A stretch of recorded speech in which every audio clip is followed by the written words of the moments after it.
How's it going? I'm Jared Gillis. Welcome to another All About RVs. Today we're going to be talking about the new RV, showing it to you, what we needed to change for it to work for our family, why we chose this one, and our buying experience. So let's take a look at the 28 BH.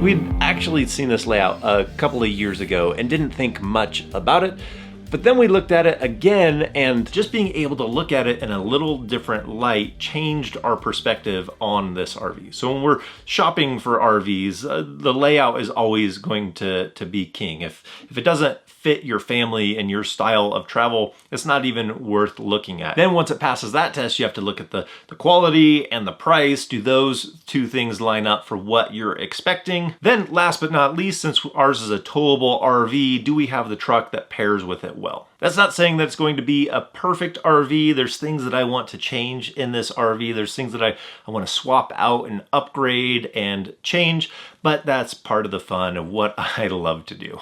I've actually hammered out a lot of things that we wanted to get done right in the beginning, but I'll save that for modification videos. Lots more stuff coming for the future of what we're changing. So the reason why we picked this one, some of the big things on our list.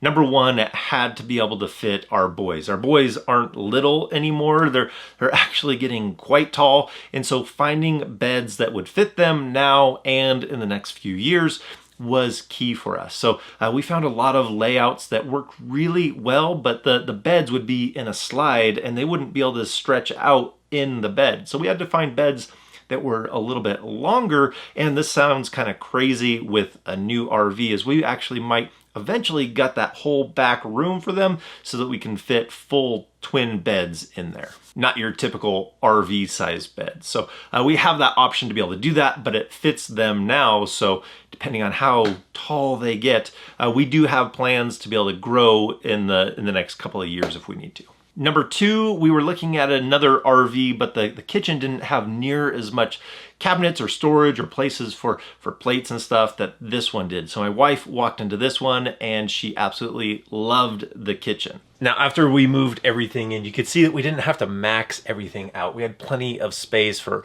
all the stuff, which is great. And this RV has way more counter space than the one that we had last time. The third thing is what was really intriguing for me is we changed out the layout a little bit in the living room. So I've never seen one laid out quite like this, but there was supposed to be a dinette on this side on the slide, and we got rid of that. We were able to put a 3-seater couch, which I prefer rather than having a hide-a-bed because it gives us just more comfortable seats for us sitting together in the living room as a family. And then we got rid of the normal couch that's on the wall behind me, and we put in that table that I built. The table is the exact same dimensions as what we had in our last RV, so we knew it would fit us eating dinner together as a family, and I put in a drop leaf so that can fold down so that the slide can come in and out. So it's a little bit of a custom setup in this living room, but that change right there is what changed this RV for me to actually being something that was viable that we got excited about. Then a couple of the things that sealed the deal for us was the amount of windows in the living room here.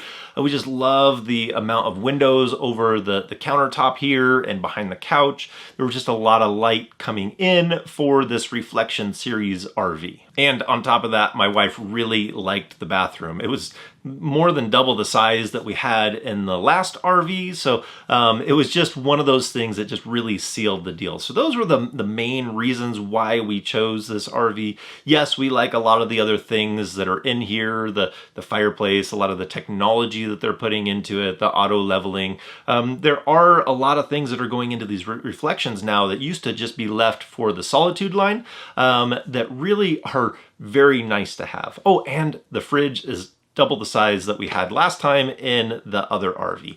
And all of these things into a package that is more than 3 feet shorter than our last RV and a couple £1,000 lighter. Now there's a lot that we want to do inside of the RV to really make it our own. We've already started that process, and it's going to be a constant flow of change as we continue to upgrade things and make it feel more like home. But this last week has been fantastic being in it, and just we've really enjoyed it. Purchasing the RV was a good experience for us too. So there was a shortage of RVs this year and everything was just going like crazy. We found this floor plan in Florida at Lazy Days, and so we called them, but it's on the website, but it was already sold. So we ended up being able to order one and have it sent to Tucson at Lazy Days here in Arizona, and it worked out really well. I mean, it was delayed coming from the factory, but that was that across the board for everybody this year. Just everything took a little bit longer to get to than normal. Now, Kathy, our sales representative at Lazy Days in Tucson, did a great job walking us through the process of everything. I wanted to rush things a little bit, but she took her time, went through the proper channels, going through the inspection, making sure everything was right in the RV, was a good thing. Slowing down and making sure everything was right from the get-go is what you want to do. So they were able to hook it up in a site, connect it to power, give it water, and we were able to go through all the systems to make sure that everything worked, and we were squared away on day one. Didn't feel rushed in that whole process, and they were very helpful. They even have a KOA connected to the RV dealership, so if you wanted to stay there for the night and be able to go through the systems, actually move into the RV and try it out and see if any problems pop up, that would have been a great option. So that's pretty much it. It checked all those boxes, and we're really excited about being in this RV. So we already got our map hung up on the wall, and we're chomping at the bit to hit the road. So I think that's gonna do it for today. So if you like this video, give it a thumbs up. If you want to see more videos about RVing, hit that subscribe button. And if we don't see you on the road, hopefully we will see you next video. Oh, and if you have an RV that you really love and it really fits your family and checked all the boxes for you, leave a comment down in the description of why you chose that RV for your situation.